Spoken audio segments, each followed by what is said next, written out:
Pada peringkat awal puasa ini difardukan, umat Islam ni dibenarkan makan, minum dan melakukan perkara-perkara lain selepas ia berbuka, dan selepas pada solat Isyak ataupun selepas dia orang tertidur, umat Islam ni dikehendaki untuk berpuasa balik sampailah ke maghrib esok itu. Mak lama bye. Dia nak berpuasa daripada subuh sampai maghrib ni pun dah berasai esok dah.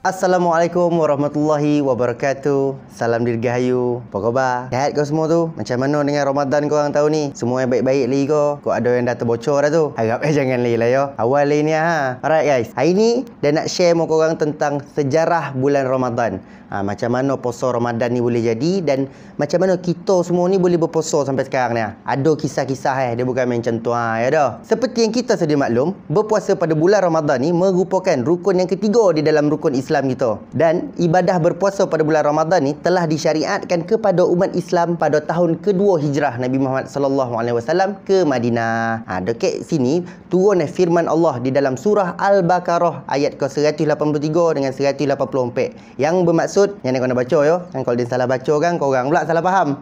Wahai sekalian orang-orang yang beriman, puasa itu telah diwajibkan ke atas kamu sebagaimana ia telah diwajibkan kepada umat-umat terdahulu. Mudah-mudahan dengan puasa itu kamu bertakwa, iaitulah pada hari-hari yang ditetapkan. Maka barang siapa dari kalangan kamu yang sakit atau bermusafir, maka gantilah puasa kamu itu pada hari-hari yang lain, yakni di luar bulan Ramadan. Dan wajiblah ke atas mereka yang tidak berdaya untuk berpuasa itu membayar fidyah, iaitu memberi makan kepada seorang miskin. Maka barang siapa yang melakukan kebaikan itu secara sukarela, maka ia adalah suatu kebaikan kepada dirinya. Sesungguhnya puasa itu adalah lebih baik bagi kamu jika kamu mengetahui. Sebelum turun ayatnya kan, umat Islam ada berpuasa wajib juga, iaitu pada 10 Muharram atau kita lebih kenali sebagai hari Ashura. Dekat sini pun ada satu story ada kisah juga. Kisah bermula pada tahun penghijrahan pertama Nabi Muhammad sallallahu alaihi wasallam ke Madinah. Kisah macam ni bila Nabi Muhammad sampai ke Madinah tu, baginda tengok orang-orang Yahudi dekat situ berpuasa pada 10 Muharram. Jadi baginda sallallahu alaihi wasallam pun bertanyalah, "Alak korang berpuasa pada 10 Muharram ni?" Jadi orang-orang Yahudi pun menjawab yang pada hari tersebut Allah Subhanahu wa taala telah menyelamatkan Nabi Musa alaihi salam dan kaum-kaumnya daripada serangan Firaun. Jadi Nabi Musa alaihi salam pun berpuasa pada 10 Muharram sebagai menunjukkan tanda kesyukurannya kepada Allah Subhanahu wa taala. Nabi Muhammad dengar benda ni kan. Lalu dia pun berkata, "Sesungguhnya kami, yakni umat Islam, adalah lebih berhak ke atas Nabi Musa alaihi salam berbanding dengan kalian." Maka dengan itu Nabi Muhammad sallallahu alaihi wasallam pun berpuasa pada 10 Muharram dan memerintahkan seluruh umat Islam untuk berpuasa pada hari yang sama. Sebab itulah kita berpuasa pada 10 Muharram ni.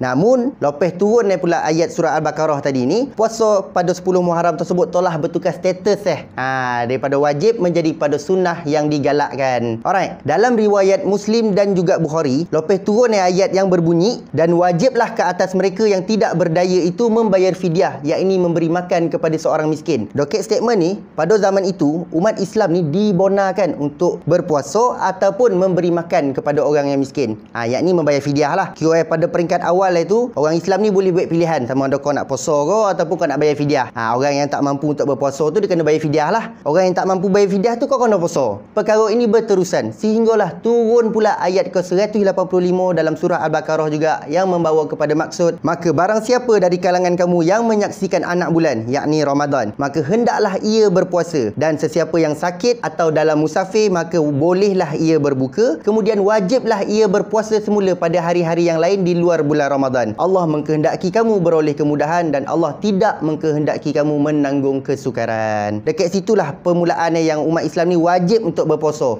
Dan kalau kau tak boleh nak puasa, kau boleh berbuka, tapi kau kena bayar fidyah dan juga kena ganti balik puasa tu pada next month itu. Macam kita tengah lakukan sekarang ni lah. Pada peringkat awal puasa ini difardukan, umat Islam ni dibenarkan makan, minum dan melakukan perkara-perkara lain selepas ia berbuka, dan selepas pada solat Isyak ataupun selepas dia orang tertidur, umat Islam ni dikehendaki untuk berpuasa balik sampailah ke maghrib esok itu. mak lama bye.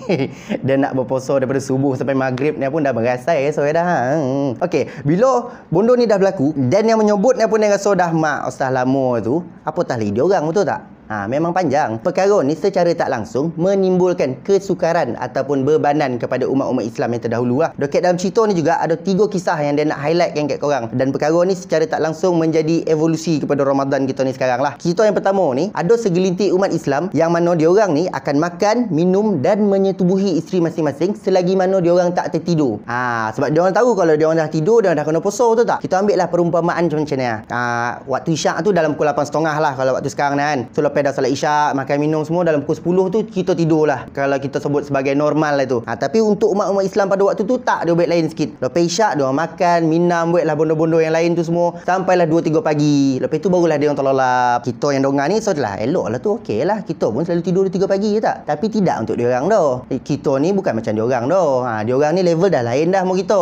Umat Islam zaman Rasulullah ni, dia orang ni dulu lepas dia orang dah sembahyang isyak, dia orang ni akan bermunajat, berzikir dan melakukan ibadah-ibadah lain untuk menyembah diri mereka kepada Allah Subhanahu Wa Taala. Jadi bila dia orang dah isi masa ni dengan makan, minum semua tu, secara tak langsung ibadah ataupun rutin dia orang ni akan terjejas lah. So bondo ni tak syok lah untuk dia orang time tu. So yang kedua ni pula, dia rasa cerita ni adalah kita punya rasa doket dengan diri kita sikit. Kisah ni dia berkaitan dengan seorang lelaki Ansar, nama Ibnu Qash ataupun kita boleh panggil dia sebagai Syirmah. Dia ni satu hari bekerja sampai ke lewat malam, dan bila dia balik di rumah, dia terus solat isyak dan terus tertidur dalam keadaan tak makan dan tak minum langsung.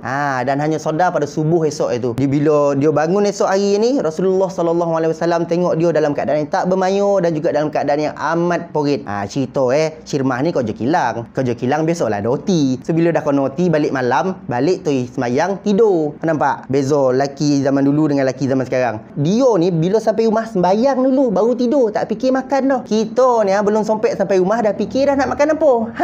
Kau tengok level beza gitu sama dia ni. Tapi tetap ditaruhkan juga puasa tu demi menunaikan ibadah kepada Allah Subhanahu Wa Taala tu. Itu cerita yang kedua pula. Cerita yang ketiga ni, dia ni berlaku kepada salah seorang sahabat karib Rasulullah sallallahu alaihi wasallam, yang juga sahabat yang telah dijamin syurga oleh Allah Subhanahu Wa Taala waktu dia hidup lagi. Sahabat ni nama Saidina Umar Al-Khattab. Ada satu kisah ni yang mana Saidina Umar Al-Khattab dia telah menyetubuhi isteri selepas dia tertidur, dan perkara ni telah menimbulkan rasa sesal yang besar kat diri beliau. Dan bila dia dah rasa menyesal ni, dia pun terus pergi jumpa Rasulullah dalam keadaan yang menangis. Bila kita dah dengar cerita ni, kau rasa Rasulullah tak kesian kau? Memanglah kesian, sebab dia tengok umat ni rasa susah, terbeban. Tapi apa yang Rasulullah boleh buat? Ini perintah Allah. Siapa yang boleh langgar? Big Boss mah. Ekoran daripada perkara-perkara yang jadi ni, turun pula ayat yang seterusnya dalam ayat ke-187 surah Al-Baqarah juga, yang membawa kepada maksud dihalalkan bagi kamu pada malam hari berpuasa bercampur dengan isteri-isteri kamu. Isteri-isteri kamu itu adalah pakaian bagi kamu, dan kamu juga adalah pakaian bagi mereka. Allah mengetahui bahawasanya kamu mengkhianati diri sendiri,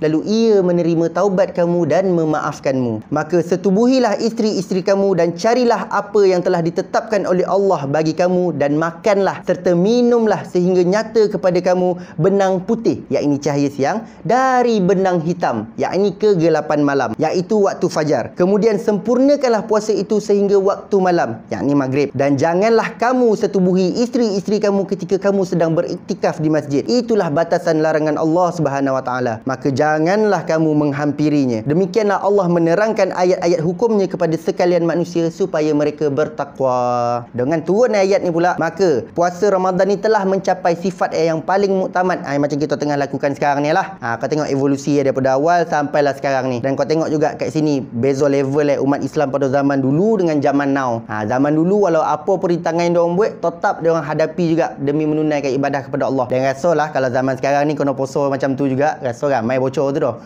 Dekat sini juga kita dapat tengok segala kekuasaan, keesaan dan kehebatan Allah yang memahami dan mengetahui setiap apa yang berlaku di langit dan juga di bumi. Dia tahu hamba dalam keadaan yang susah, jadi dia permudahkan. Dia tahu hamba rasa terbeban, jadi dia permudahkan. Dia tahu hamba yang menyesal, dia bagi pengampunan dan taubat secara direct ke dekat hamba itu. Kau nampak? Kita takkan dapat dah pengampunan macam tu dah. Jadi lepas korang dah dengar cerita ni hari kan, kau rasa tak bersyukur kita puasa macam ni sekarang? Kalau Dan dah rasa bersyukur dah. Cukuplah yang dah terbocor sebelum ni tu. Kalau boleh kita cubalah untuk tutup balik ataupun tampal balik lah yang akan mendatang nah. So dengan itu saja pada hari ni, sedikit sejarah Ramadan untuk korang semua supaya kita dapat dekatkan diri kita dengan Allah Subhanahu Wa Taala dan dapat memperbaiki segala amal ibadah kita pada hari-hari yang mendatang ni. Dan insya-Allah semoga kita juga dapat teruskan baki sisa Ramadan ni kurang daripada 20 hari ni lagi kan. So kita perbaikilah segala apa yang kurang dan semoga kita juga dapat mengecapi malam yang terbaik daripada 1000 malam, yang ini malam Lailatul Qadar. So itu saja pada dan nak minta maaf kalau sepanjang penyampaian yang tadi ni dan ada tersilap fakta, terkurang ajar ataupun ada kata-kata yang diguna ini hari yang menyinggung hati korang yang tengok ni. So itu saja pada dan thank you so much buat tengok video dari ini hari. Nama Dan Sam. Assalamualaikum warahmatullahi wabarakatuh. Salam Dirgahayu.